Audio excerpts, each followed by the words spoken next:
오늘은 부수시고 산산이 깨트려 주옵소서라는 제목으로 함께 말씀을 나누겠습니다. 어제 나눈 5장에서는 하나님이 이스라엘 백성을 심판하시겠다고 하시면서 무섭게 경고하셨습니다. 다시 한번 생각해봐도 얼마나 무섭게 경고하셨는지 모릅니다.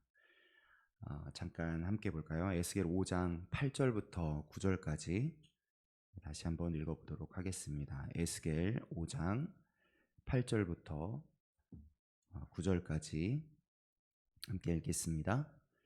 그러므로 나 주 여호와가 말하노라. 나 곧 내가 너를 치며 이방인의 목전에서 너에게 벌을 내리되 내 모든 가증한 일로 말미암아 내가 전무후무하게 내릴지니라. 전무후무한 벌입니다. 전에도 없었고 이후에도 없을 무서운 벌을 이스라엘 백성들 위해 내리겠다고 말씀하시죠. 전무후무입니다. 얼마나 무서운 단어인가 싶습니다. 그리고 뒤에 보면 아버지가 아들을 잡아먹고 아들이 아버지를 잡아먹어야 할 날이 온다고 하죠.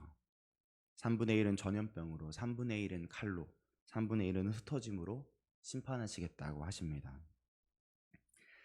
이스라엘 백성들이 무엇을 얼마나 잘못했길래, 어떤 악행을 하나님 앞에 저질렀길래 이렇게까지 무섭게 심판하시겠다고 선언하시는 걸까 하고 물음이 생기는데, 바로 오늘 함께 읽은 본문 6장에는 그 전무후무한 하나님의 진노가 왜 이스라엘 위에 있게 되는지에 대한 주된 이유가 담겨져 있습니다.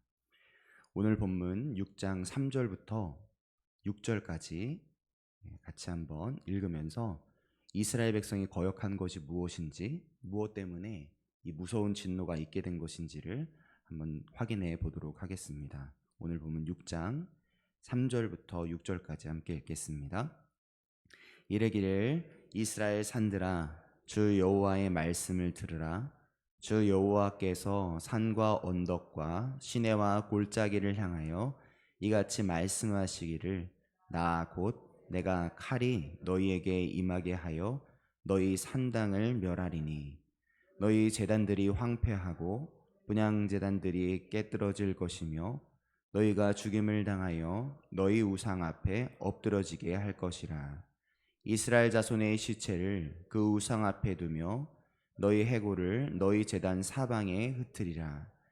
내가 너희가 거주하는 모든 성읍이 산당이 되게 하며 산당을 황폐하게 하리니 이는 너희 제단이 깨어지고 황폐하며 너희 우상들이 깨어져 없어지며 너희 분향제단들이 찍히며 너희가 만든 것이 폐하여 지며. 아멘. 이렇게 말씀하시죠. 너희 산당을 멸하리니 너희 제단을 황폐하게 하고 분향제단을 깨트려질 것이고 너희 우상 앞에 엎드려지게 할 것이라. 산당을 황폐하게 하리니 너희 우상들이 깨어져 없어지며 너희 분향제단들이 찍히며 너희가 만든 것들이 폐하여지며 라고 말씀하십니다. 무엇 때문에 하나님의 진노가 있게 된 것입니까? 바로 우상 숭배 때문이었습니다. 하나님을 예배해야 했던 곳을 우상을 예배하는 곳으로 바꾸어 버린 것이죠. 하나님만 섬겨야 했던 하나님의 백성들이 우상을 섬기는 우상의 백성들이 된 것입니다. 저는 이 진노의 선언 속에 하나님이 얼마나 이 이스라엘 백성들에게 진노하고 계시는지, 얼마나 이스라엘 백성들에게 실망하고 화가 나셨는지 발견하게 되는 단어가 이 단어가 아닌가 싶습니다.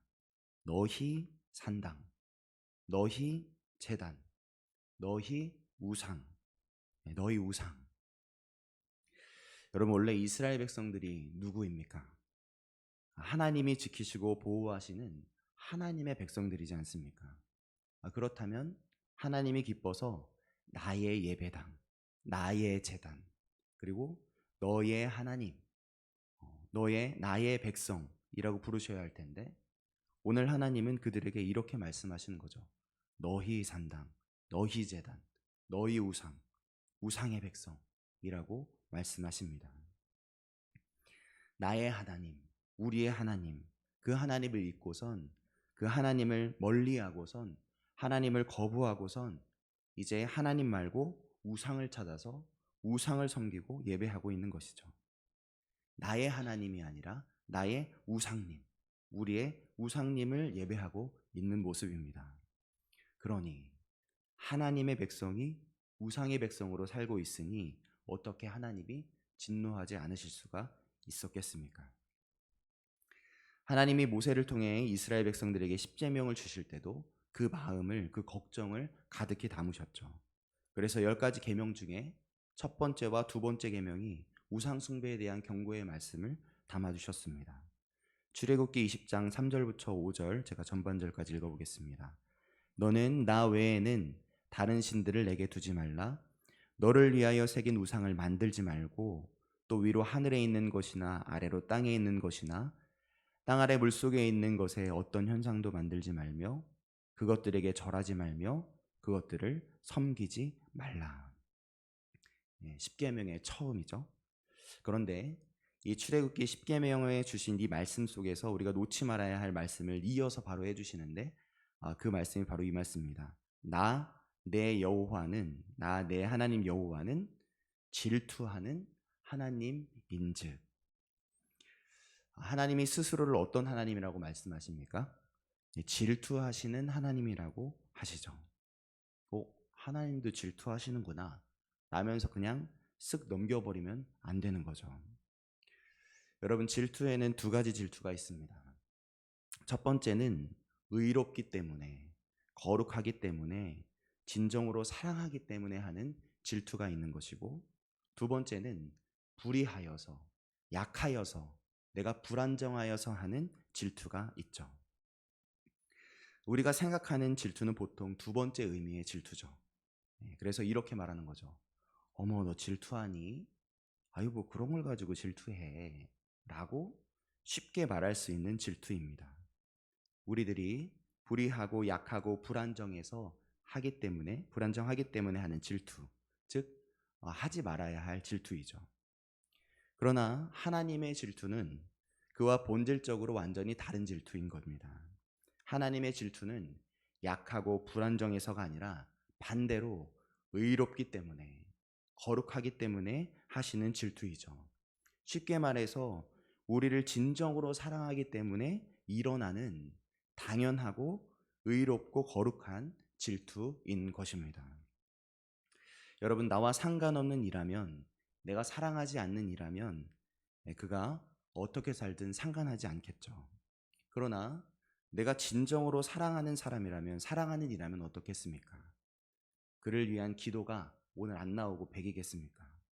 그를 위해 응원하고 기뻐하고 슬퍼하고 기대하고 웃고 눈물 흘리고 칭찬하고 진노하고 안아주고 경고하고 손 잡아주지 않겠습니까?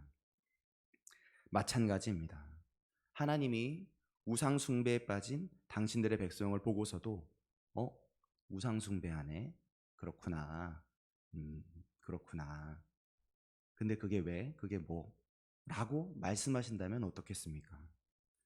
당신의 백성이 하나님의 품과 멀어지는 파멸의 길로 발걸음을 내딛는데도, 그런데도 전혀 아무런 반응을 하지 않으신다면, 도무지 진노하지 않으신다면 여러분, 그건 무슨 뜻이겠습니까?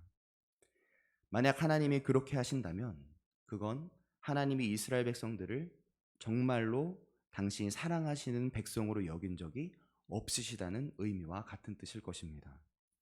당신의 백성들을 진심으로 사랑하셨기에, 정말 그들을 전심으로 사랑하셨기에 그들에게 경고하시고 또 경고하시고 또 혼내시고 또 부수시는 것이고 진노하시는 것이죠. 여러분, 오늘 하나님이 우리를 여전히 혼내시고 부수시고 진노하시는 것 같으시다면, 그렇다면 어서 속히 감사로 돌이키셔야 합니다. 오히려 감격하면서 돌아서셔야 합니다. 왜 그렇죠? 하나님이 진심으로, 전심으로 우리를 사랑해 오셨다는 뜻이기 때문이죠. 반대로 오늘 하나님이 우리를 혼내셔야 하는데도 혼내지 않으시고 그냥 내버려 두는 것 같으시다면, 여러분, 그러면 정말 더욱더 속히 돌이키셔야 합니다. 그때야말로 정말 대성통곡하면서 돌이키셔야 합니다. 왜죠?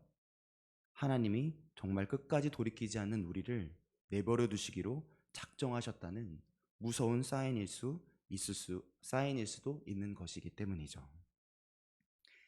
하나님의 진노 속에 담겨진 우리를 향한 하나님의 그 진심을 분명히 기억하고 분명히 깨닫고 살아가는 은혜가 다시 한번 이 새벽 우리 모두에게 있으시길, 그래서 기쁨으로 감격으로 속히 돌이키는 은혜가 있게 되시길 예수님의 이름으로 축복합니다. 한 가지만 더 생각해 보겠습니다. 오늘 본문을 묵상하면서 우상 숭배로 인해 하나님의 심판을 받는 이스라엘의 모습을 함께 그려보면서 우리는 이렇게 생각할 수도 있을 겁니다. 나는 교회 아니고 다른 데 가본 적이 없는데, 무슨 불상이나 알라신한테 절해본 적도 없고, 심지어 난 무당도 찾아간 적도 없는데, 우상 숭배랑은 저랑은 좀 상관이 없는데요, 라고 생각할 수 있죠. 그러나 우상을 섬기지 말라 하신 하나님의 명령은 우리의 육체로, 우리의 몸으로 사람이 만든 어떤 우상의 형상 앞에 절하고 섬기는 행위만을 의미하는 것이 아니죠. 우상을 섬기지 말라는 하나님의 말씀은 우리의 몸으로 어떤 형상 앞에 엎드리는 행동을 하지 말라는 명령을 넘어서서 우리의 마음으로 하나님 아닌 다른 것에게 절하지 말라는, 그러니까 다시 말해 우리의 육체와 마음 그 둘 모두를 담고 있는 하나님의 엄숙한 명령인 것이죠. 다시 말해서 우리가 어떤 우상의 형상 앞에 몸으로 절한 적이 없다고 하더라도 우리에게 지금 하나님보다 더 간절히 원하는 것이 있고 하나님보다 더 갈망하는 것이 있다면 그런 우리의 마음이 바로 우상을 섬기고 있는 마음이라는 것입니다. 지금 내게 하나님보다 더 의지하는 어떤 대상이 있다면, 지금 내게 하나님보다 더 중요해진 어떤 선택이 있다면, 지금 내게 하나님보다 더 많이 묵상하고 더 많이 섬기고 있는 대상이 있다면, 그래서 하나님이 아니라 물질, 신념, 나의 가치관, 내가 바라고 꿈꾸는 것들이 내 마음속에서 그 하나님보다 중요해져 있다면, 하나님이 아니라 어떤 다른 사람이나 하나님이 아니라 내 자신이 더 중요해졌다면 우리들은 오늘 하나님이 아닌 우상을 섬기고 있는 사람이라는 것입니다. 여러분 사형리 책 혹시 아시나요? 이렇게 네모나게 생긴 얇은 주황 색깔 사형리 책 혹시 아십니까? 전도할 때 자주 사용하는 간단하게 복음을 제시하는 책 사형리인데, 복음의 4가지 영적 원리라고 해서 사형리이죠. 그 영적 원리를 담은 그 얇은 책자에서 제일 마지막 장에 있는 그림이 있습니다. 제일 마지막에 있는 그림은 바로 의자 그림입니다. 이렇게 의자가 있어요.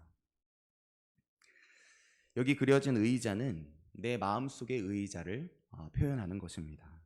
즉 내 마음속에 왕좌의 자리입니다. 왕의 자리입니다. 예수님을 믿기 전, 하나님을 믿기 전 그 의자에는 누가 앉아 있을까요? 바로 나입니다. 그 의자 위에 나가 써 있죠. 내가 내 인생의 왕입니다. 그런데 우리가 예수님을 믿으면 예수님, 제 마음의 주인으로 모십니다. 예수님이 내 주인이 되어주세요. 예수님이 내 마음에 오세요. 하고 예수님을 내 마음에 영접하면 그러면 그 그림이 어떻게 달라지는 거죠? 내가 앉아있던 왕자에 누가 앉는 겁니까? 예수님이 앉으시는 거죠. 그렇게 예수님이 내 마음의 왕이 되는 사람, 예수님이 내 인생의 첫 번째가 되는 사람, 하나님이 내 인생의 첫 번째가 되는 사람, 바로 그 사람이 하나님의 백성입니다. 그렇습니다. 오늘 이 자리에 모인 우리는 하나님의 백성들이죠. 분명 주님을 믿기 때문에, 하나님이 나의 왕 되심을 인정하기 때문에 이 새벽을 깨워서 우리의 왕이신 하나님 앞으로 달려 나온 것이죠. 그런데 오늘 우리의 마음의 의자에는 무엇이 올라가 있습니까? 그 의자에 혹시 내가 앉아 있지는 않나요? 하나님이 아닌 다른 것이 앉아 있지는 않습니까? 하나님이 아니라 더 많은 돈이 앉아 있지 않나요? 내가 바라는 성공이, 합격이, 명예가, 진급이, 더 많은 부요가 그 자리에 앉아 있지는 않습니까? 왕이신 하나님, 내 뜻이 아니라 하나님의 뜻을 이루소서 라고 기도하고 있지 않고, 하나님, 내 뜻을 속히 이루어 주소서. 하나님의 뜻은 모르겠습니다. 내 뜻을 속히 이루어 주소서. 그것이 혹시 오늘 우리들이 열심히 기도하려고 하는 간구의 제목은 아니십니까? 여러분, 혹시 그렇다면 우리는 오늘 스스로를 하나님의 백성으로 부르고 있을지 모르지만 하나님의 진노의 선언을 들어야 하는 우상을 섬기고 있는 우상의 백성들의 모습인지도 모르는 것이죠. 이제 하나님보다 더 많이 사랑하고 있는 그것을 이 말씀 앞에 내려놓아야 할 때가 된 것입니다. 하나님보다 덜 사랑해야 할 것을 과도히 사랑하고 있다면 그것을 다시 하나님 앞에, 십자가 앞에 내려놓을 때가 된 것이죠. 그것을 밀어내고, 그것을 부수고, 그것을 산산이 깨트려서 다시 하나님을 내 마음의 왕으로, 내 마음의 왕좌에 모셔야 합니다. 여러분, 어떻게 그렇게 할 수 있습니까? 내 힘으로 됩니까? 내 힘으로 그렇게 할 수 있습니까? 내 힘으로 안 되죠. 그렇기 때문에 주님이 오시려고 하시는 것이죠.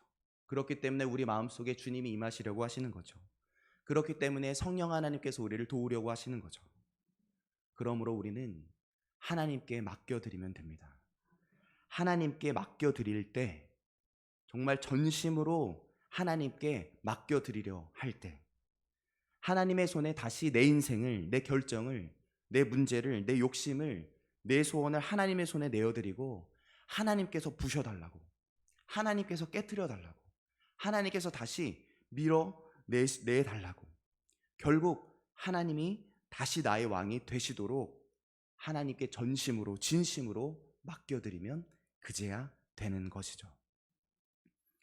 우상숭배의 상태에 놓인, 그 무질서의 상태에 놓인 이스라엘 백성들의 산당을 산산히 부수시고 진노하시고 완전히 허무시고 다 허물어버리신 그 자리에 다시 영원한 질서를 당신의 생명으로 예수 그리스도의 십자가로 다시 세워내신 것처럼 우리도 오늘 하나님께 내 마음을, 내 인생을 맡겨드릴 때, 우리가 하나님께 전심으로 진심으로 우리들의 마음을 내어드릴 때 우리들의 인생도, 우리들의 마음도 그렇게 하나님이 기경해 주시는 것이죠. 그렇게 해주고 싶으셔서 오늘 이 에스겔 말씀을 우리들에게 들려주시는 것 아니겠습니까? 그러면 구체적으로 어떻게 우리가 전심으로 기도해야 할까요? 어떻게 맡겨드릴 수 있을까요? 말씀을 준비하면서 찬송가 274장이 떠올랐습니다. 274장을 같이 한번 펴보겠습니다. 찬송가 274장입니다. 찬송가 274장 1절 한 절만 같이 찬양해 보겠습니다.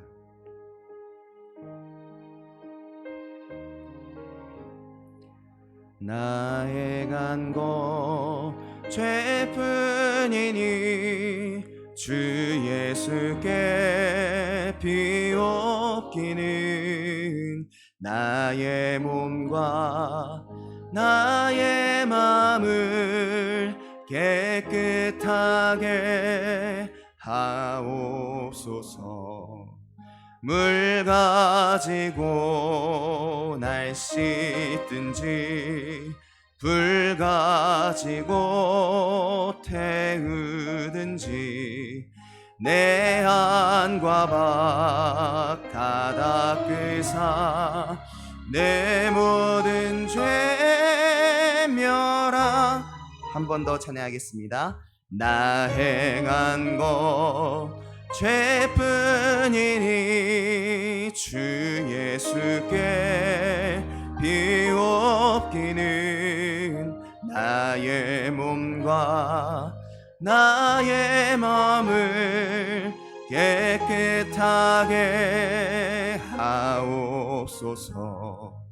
물 가지고 날 씻든지 불 가지고 태우든지 내 안과 밖 다 닦으사 내 모든 죄 멸하소서.